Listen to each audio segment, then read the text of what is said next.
Sarah's decision. Escalation or peace? Despite the growing threat of the Martian resistance, Sarah still held hope for a peaceful resolution. She had always believed in Earth's mission on Mars, but the escalating violence had started to change her perspective. Could there still be a way to negotiate with the Martians?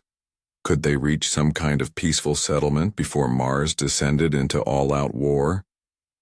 One evening, Sarah met with Governor Helena Knox, the head of the Martian government.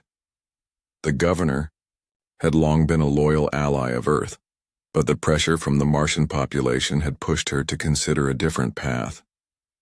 Governor Knox had witnessed firsthand the growing power of the Red Sun, and her loyalty to Earth was being tested.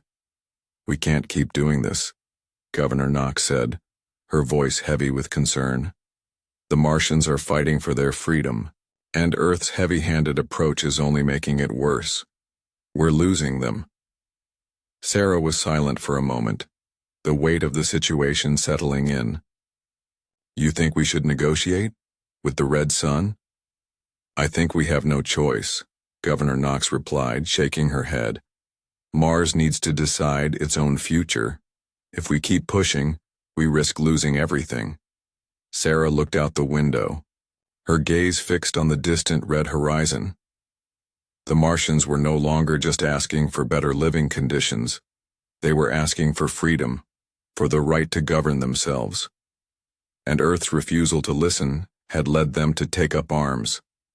"Don't know if I can just let go," Sarah said, her voice quiet. "I've spent my whole life serving Earth's interests, but I can see it now. I can see the injustice." Governor Knox placed a hand on Sarah's shoulder. "You don't have to choose sides, Sarah, but you need to choose a path. Peace is the only way forward. The rebellion will not stop until Mars is free. If we want peace, we have to listen to the Martians." The Martian offensive. Earth strikes back despite Sarah's doubts and the mounting pressure for a peaceful resolution. Earth's military leadership had decided to escalate the conflict. A final offensive was planned to crush the Martian rebellion, once and for all. The attack would be swift, powerful, and unforgiving. Sarah received the orders from Earth Command late one evening. The message was direct: eliminate the threat of the Red Sun. Earth could not afford to lose Mars. Too much was at stake. The Martians were growing too powerful, and if they weren't stopped, they would threaten Earth's control of the entire solar system. "We're going in full force," Sarah said, her voice cold as she read the orders. "We're pushing the Martians back, no mercy." The Martian forces were already regrouping, and Sarah knew that a decisive strike was their only option. If the Martians succeeded in holding their ground, they would secure their independence. If Earth faltered, it would lose everything. "We will crush them," Sarah muttered, her mind made up. There was no turning back now. The battle for Mars. The Earth forces launched a massive assault on the Martian strongholds. Ground forces, led by Sarah, began advancing through the Martian deserts, pushing towards key Red Sun territories. Airborne units attacked Martian command centers, and naval units bombarded key supply lines. The Martians, however, had anticipated Earth's move. Rylan Cade and his followers had already fortified their positions and prepared for the worst. The battle was long and brutal, with casualties on both sides. The Martian forces fought fiercely, determined to defend their planet from Earth's invading forces. "Hold the line!" Rylan shouted to his troops as Earth's forces advanced. The Martians had limited technology, but they were fighting on their own turf, using the harsh Martian landscape to their advantage. Earth's superior weaponry could not match the Martian resolve. As the battle raged on, Sarah found herself in the heart of the conflict. Her forces were pushing hard, but they had underestimated the Martian resolve. Every inch of Martian soil was defended with pride, and Sarah couldn't help but feel a deep respect for her enemies. These weren't just rebels, they were fighters, fighting for their freedom. Turning the tide despite the overwhelming power of Earth's military, the Martians refused to surrender. The more Earth pushed, the more determined the Martians became. Ryland's leadership, combined with the strength of the Martian people, turned the tide in favor of the Red Sun. Sarah stood in the command center, watching the battle unfold on the screens before her. "We've lost control," she whispered, her heart sinking. The Martian resistance was too strong and Earth's forces were being pushed back. "Captain, we need to fall back," Joshua said, his voice filled with urgency. "We've suffered too many losses. The Martians are winning." Sarah nodded, her gaze fixed on the battlefield. Earth had underestimated Mars and now it was paying the price. The final push after weeks of intense fighting. The Martian rebellion had reached its apex. Earth's forces had been driven back, and the battle for Mars had turned into a war of attrition. The Martians had proven themselves to be formidable fighters, using guerrilla tactics and the harsh Martian environment to their advantage. Earth's military, despite its superior firepower and resources, was being slowly drained of strength. Commander Sarah Hayes, once confident in Earth's control over Mars, now found herself in a position she had never imagined. Earth's military had underestimated the Martian resolve and now, with their supply lines cut off and morale crumbling, they were on the defensive. The final battle for Mars was imminent. "We're running out of time," Sarah said, standing over a holographic map of Mars in the command center. The Martian rebellion was closing in on the last remaining Earth strongholds. The resistance had pushed Earth's forces to the brink of collapse, and Sarah knew the inevitable was coming. Earth would either have to surrender or lose Mars altogether. Joshua Pierce, her trusted second-in-command, stood beside her, his expression grave. "We can't keep up with their pace. The Martians are fighting with everything they have. We can't match their numbers and their knowledge of this terrain. Earth's hold on Mars is slipping away." Sarah closed her eyes for a moment, trying to gather her thoughts. The Martians had already won the psychological battle. They had proved they could stand up to Earth's might. But it wasn't just about the Martian fighters anymore. Mars had become a symbol of resistance, and the people who had lived there for generations were no longer willing to accept Earth's rule. "We can't afford to lose this fight," Sarah said, her voice filled with determination. "But we need to make a decision.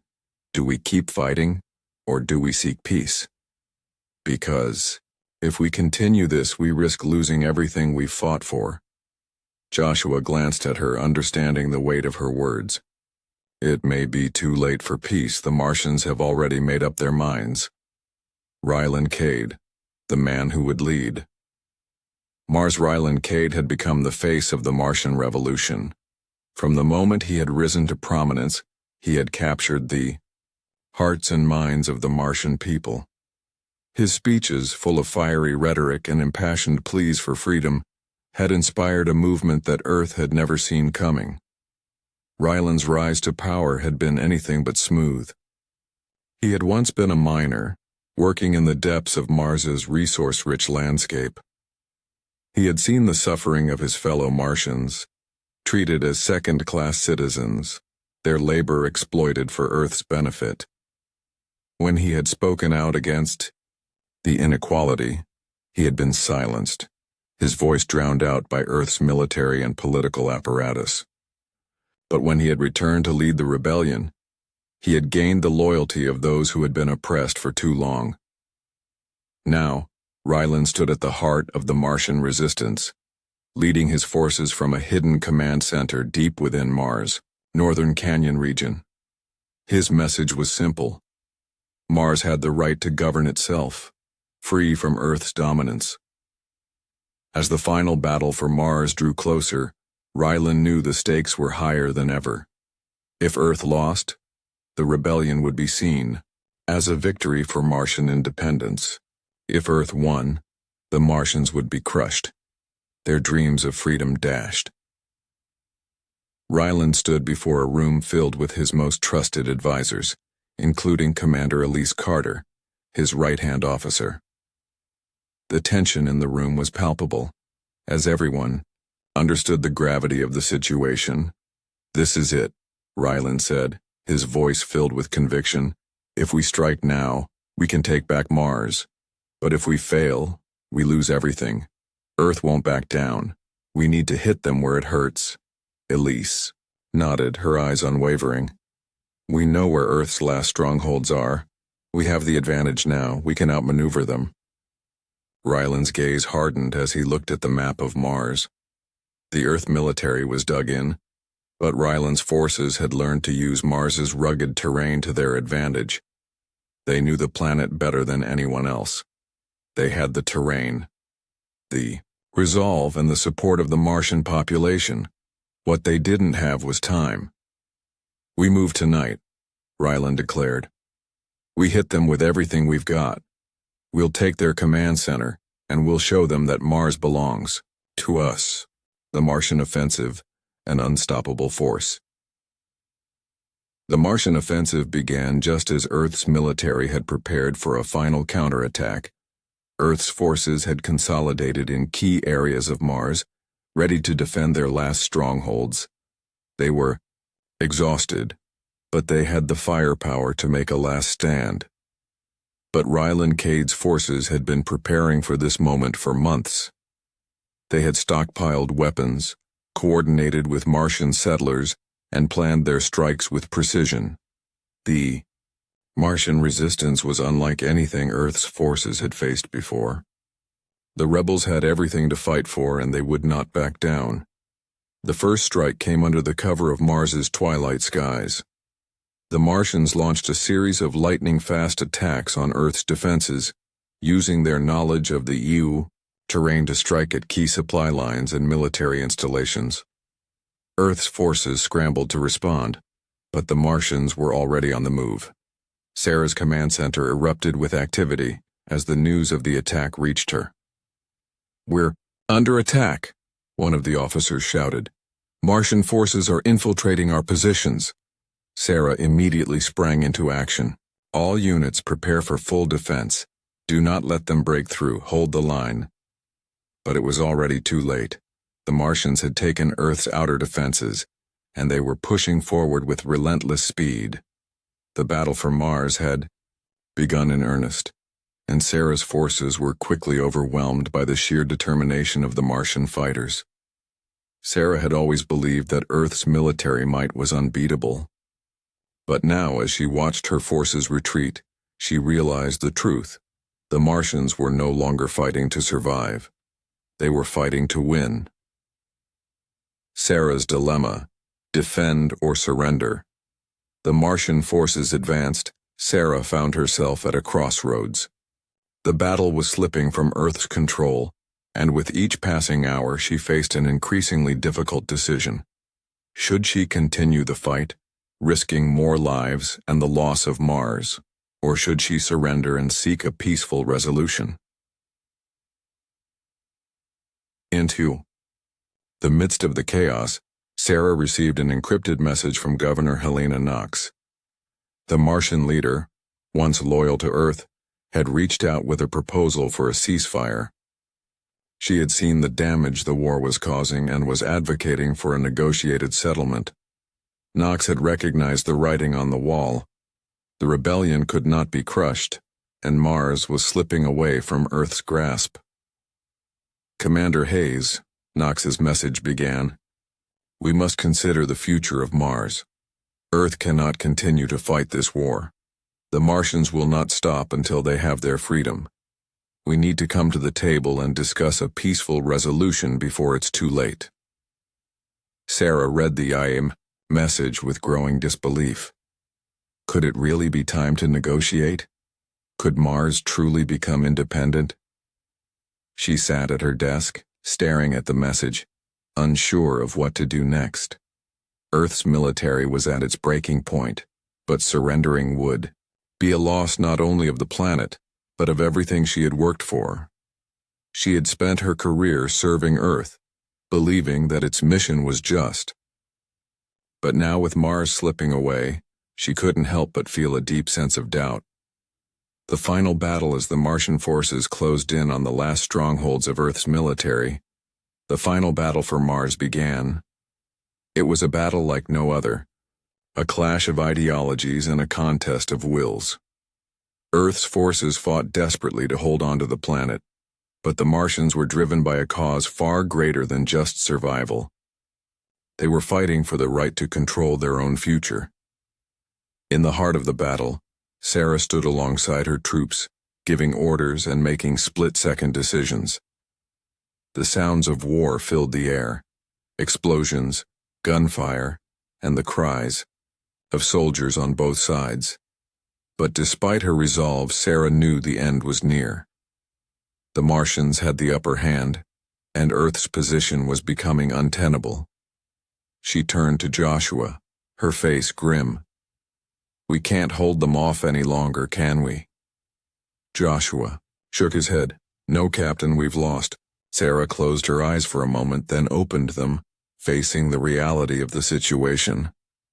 The Martians were not going to stop until they were free, and Earth's presence on Mars was no longer sustainable. The surrender, as the Martians captured Earth's final stronghold on Mars, Sarah was forced to face the consequences of the war. The battle for Mars was over, and Earth had lost. The Martians had won their independence.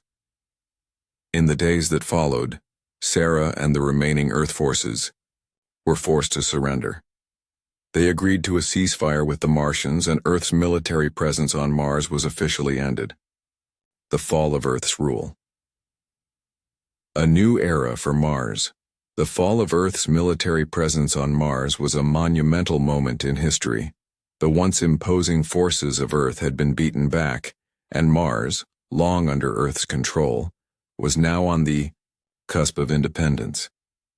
The Martian resistance under the leadership of Ryland Cade and his Red Sun movement had triumphed. It wasn't just a victory for the Martians, it was a declaration that they would no longer be subjugated by Earth. Sarah. Hayes stood on the balcony of a small Martian outpost, staring out at the barren red landscape. The battle had been brutal, but the war was over. Mars had won, but at a tremendous cost.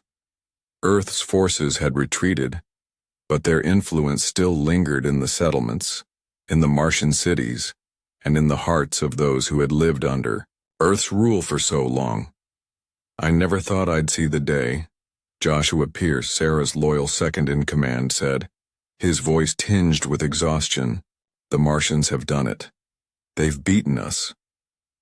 Sarah turned to him, her face unreadable. "It wasn't just us. It was a fight for Mars' future. They had to win." Joshua's gaze softened as he looked at her. "You've always been loyal to Earth. Do you think it was worth it?" Sarah hesitated.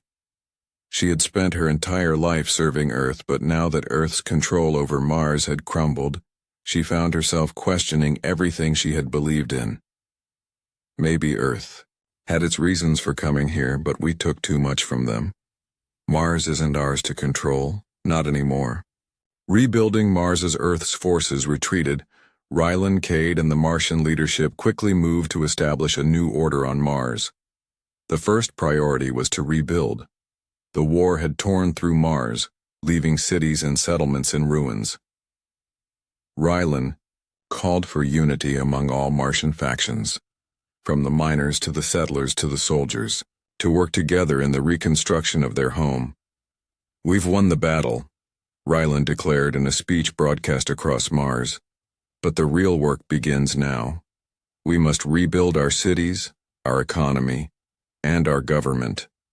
Mars will be free, but it will be our responsibility to ensure it stays that way." Sarah watched the broadcast from a temporary military base, still reeling from the events that had transpired. The Martians had fought hard for this victory, but now they faced the challenge of rebuilding a broken planet. There was so much to be done, and the scars of war would take years to heal. Governor Helena Knox, The former Earth ally who had been caught between two worlds during the war was now at the forefront of the new Martian government. She had thrown her support behind Rylan and the Red Sun, believing that Martians deserved to govern themselves. But her experience with Earth had made her cautious. She knew that the real challenge wasn't just defeating Earth.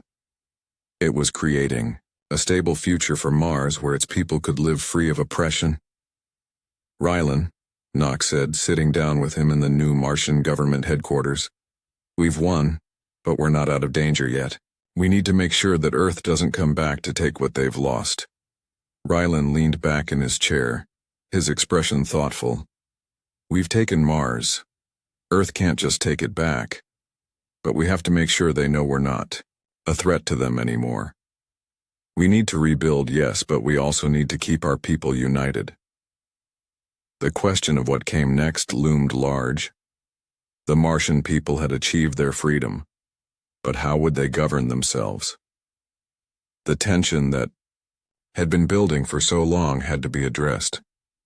Rylan Cade's leadership would be pivotal in forging a new independent future for Mars, but he couldn't do it alone. The legacy of Earth, while the Martians celebrated their hard-won independence, Earth's leadership was not without its own turmoil. Earth's withdrawal from Mars, the failure of its military mission, and the ultimate loss of control were a humiliation for Earth's political leaders. The implications of losing Mars were enormous. The planet was a critical resource hub, and losing it meant a significant blow to Earth's dominance in the solar system. The Earth government convened to discuss the aftermath. The cost of the war was enormous, both in human lives and resources. There was talk of rebuilding Earth's military presence, of sending another force to retake Mars. But there were also voices calling for a new approach, one that involved acknowledging the Martian desire for independence. Do we just let Mars go? President Elias Carver asked, addressing the Earth Senate. We've lost, but we can't just walk away from it. Senator Ann McBride, an influential voice in Earth's government, shook her head. We can't keep fighting. The cost of war has been too high, and our forces are stretched thin. The Martians aren't going to bend. Mars has changed, and Earth needs to accept that. Carver's face hardened. If we let them go, we send a message to the rest of the colonies that Earth can't hold its own. Mars is a vital part of Earth's future. If we let them go, we risk losing the entire solar system. The debate raged on, but one thing was clear. Earth's hold on Mars was gone. Despite the high-ranking officials pushing for a military response, the majority of Earth's government now agreed that Mars would need to find its own way forward.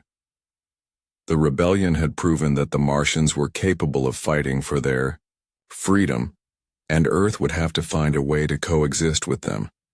Sarah's role in the new Mars in the aftermath of the war. Sarah Hayes found herself at a crossroads.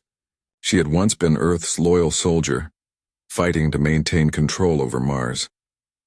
But now that Mars had won its independence, she found herself questioning where she belonged. Her role in the military was over, and her ties to Earth were beginning to feel like a distant memory. Rylan Cade, ever the pragmatic leader, had extended an olive branch to Sarah. He knew that her leadership and experience could help guide the rebuilding efforts on Mars. But he also knew that Sarah's heart was heavy with the weight of the war. The Martians had won, but Sarah had lost everything she had once believed in. You don't have to stay here, Rylan said one evening as they sat together in the Martian government's new headquarters. Mars is free. The Martian people don't need Earth's help anymore. Sarah looked out the window, watching the Martian sunset. It was a quiet, peaceful sight, one she had never truly appreciated before. I know, she said softly, but I've spent my whole life serving Earth. I'm not sure what comes next. Rylan's voice softened. You've done your part, Sarah. And now, you have the chance to help build something new, something better. The Martian future Mars was free, but it was also broken. The war had left its scars, and the people of Mars had to come together to rebuild not just their infrastructure, but their sense of community. The Red Sun had led them to victory, but now it was up to them to forge a new government, one that was just, fair, and truly independent. Rylan Cade became the leader of the new Martian Republic, guiding the planet through its infancy as a sovereign nation. With Governor Knox's help, they formed a new government that sought to balance the needs of all Martian factions, from the settlers to the miners to the workers who had led the rebellion, and Sarah Hayes, though still uncertain of her future, found herself working alongside the Martian leaders to help rebuild the planet. She had seen the cost of Earth's rule, and now she was determined to make sure that Mars never returned to the grip of Earth again. A new beginning. Mars had won its independence, but the road ahead would not be easy. The scars of war would take years to heal, and the Martian people would face challenges as they built their new future. But for the first time in centuries, Mars was free. And as Sarah stood beside Rylan Cade, watching the sun set over the Martian landscape, she allowed herself to believe that Mars's future, and the future of its people, was now in their hands. A fragile piece. Mars had endured one of the most brutal wars in its history. The rebellion had started as a small spark, but it had quickly turned into an inferno that consumed the planet. Earth's forces had been forced to retreat, and Martian independence had been won, but the scars of battle ran deep. Cities lay in ruins, entire industries had been destroyed, and countless lives had been lost. Yet despite all the destruction, there was hope. The people of Mars had fought for their right to control their own future, and they had succeeded. But now the real work had just begun. Rebuilding Mars was not just about infrastructure.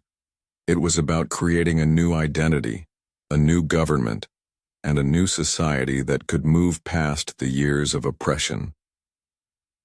Sarah Hayes stood in the newly formed Martian government's headquarters, watching the Martian landscape stretch out before her.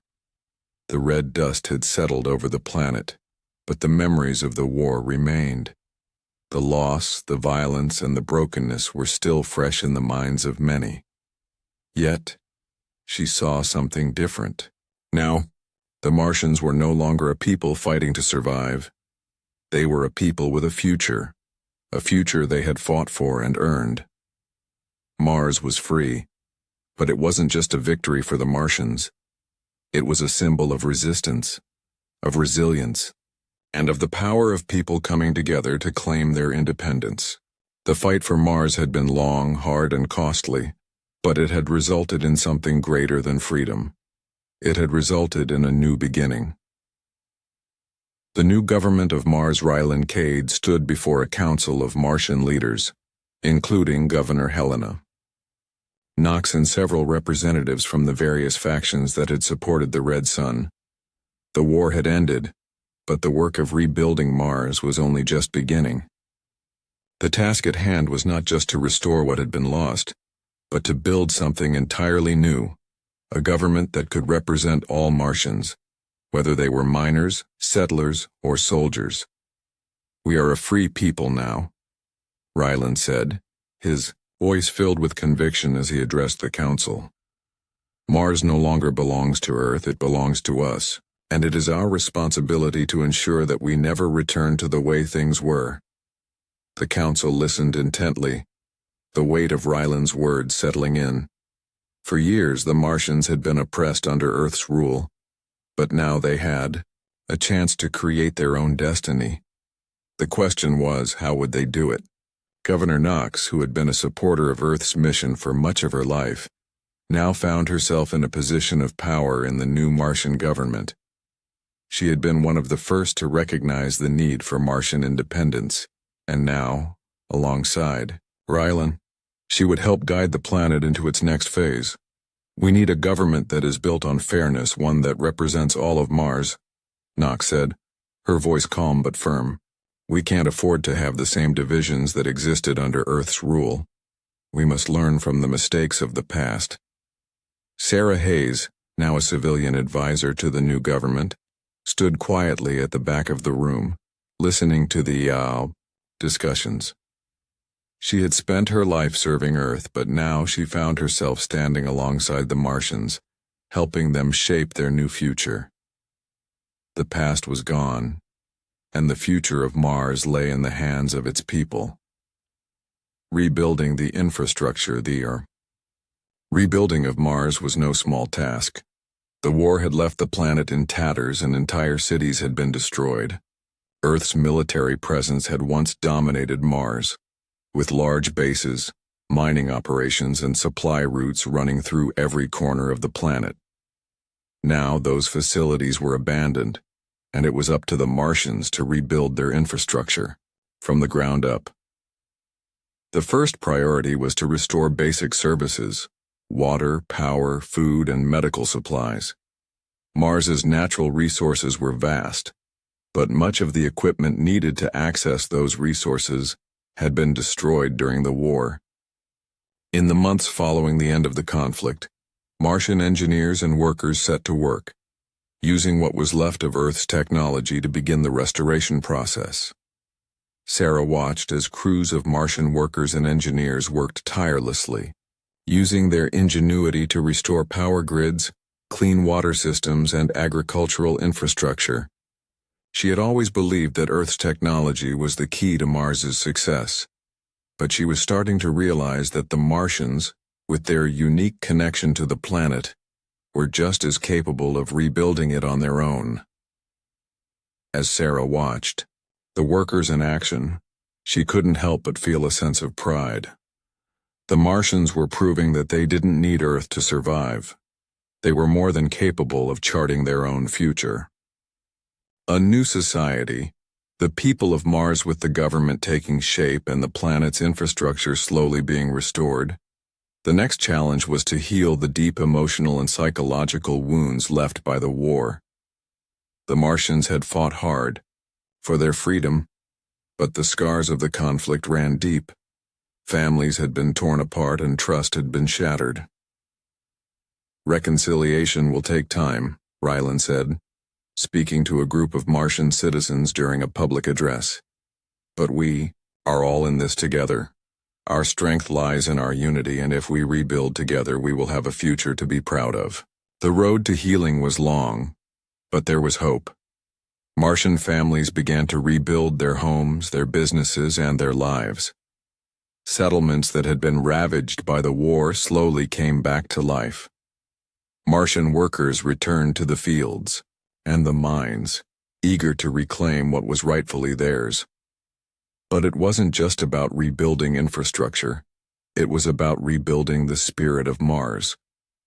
For centuries, the Martians had been forced to live under Earth's control. Now they had the chance to define their own future, and the people were determined to do so with strength, resilience, and unity. Sarah's new role as Mars began its recovery. Sarah found her role in the new government evolving. She had been reluctant to fully embrace her new life, but she couldn't deny that Mars was changing, and so was she. After the war, Sarah had spent time helping with the rebuilding efforts, offering her military expertise to the Martian government as they developed their defense forces. But Sarah's true calling was in diplomacy. She had spent years navigating the complexities of Earth's military hierarchy, and now she found herself working to establish peaceful relations between Mars and Earth. It was clear that the relationship between the two planets could never be the same, but Sarah knew that cooperation was essential for the future of both worlds. "I never thought I'd be here, Sarah," Governor Knox said to her one afternoon as they sat in the Martian government's new council chambers. "But Mars is changing. We've built a new future, and we have to ensure that it's one where everyone can prosper." Sarah looked at the horizon, where the setting sun cast a red glow over the Martian surface. The landscape was scarred, but it was also beautiful. It was a reminder of what the Martians had fought for and what they had won. "You're right," Sarah said, her voice filled with conviction. "Mars is free, and we can help build a future that reflects that freedom." Mars and Earth. A new relationship. The future of Earth and Mars was uncertain, but Sarah believed that the two planets could coexist in a new way. Mars no longer needed to be Earth's colony. It was its own world, with its own government, its own people, and its own future. But that didn't mean they had to sever all ties with Earth. In the months following the end of the war, Sarah worked to establish a diplomatic channel between Mars and Earth. The two planets had been enemies, but Sarah believed that mutual respect was possible. The wounds of war would take time to heal, but cooperation, if both sides were willing, could lead to a peaceful future. "We don't have to be enemies," Sarah said to Earth's representatives in a meeting. "We can build a future together, one based on respect and understanding. Mars is free now, but that doesn't mean we can't work with you." The representatives from Earth listened carefully, their faces a mixture of uncertainty and curiosity. The war had left a deep rift between the two planets, but Sarah's words planted a seed of hope. Perhaps in time, Earth and Mars could build a future together, one where both sides respected each other's sovereignty and worked to ensure peace. A new beginning for Mars. As Sarah stood once more on the Martian surface, watching the first crops grow in the newly restored fields and the cities being rebuilt. She felt a sense of pride and accomplishment. Mars had fought for its freedom, and it had achieved that freedom. Now it was time for the Martians to rebuild their future. The journey ahead was long and uncertain, but one thing was clear. Mars had earned its place in the galaxy. It was no longer a colony. It was a sovereign world, with a future it could shape on its own terms. Mars had fought for freedom, and now it would live for it.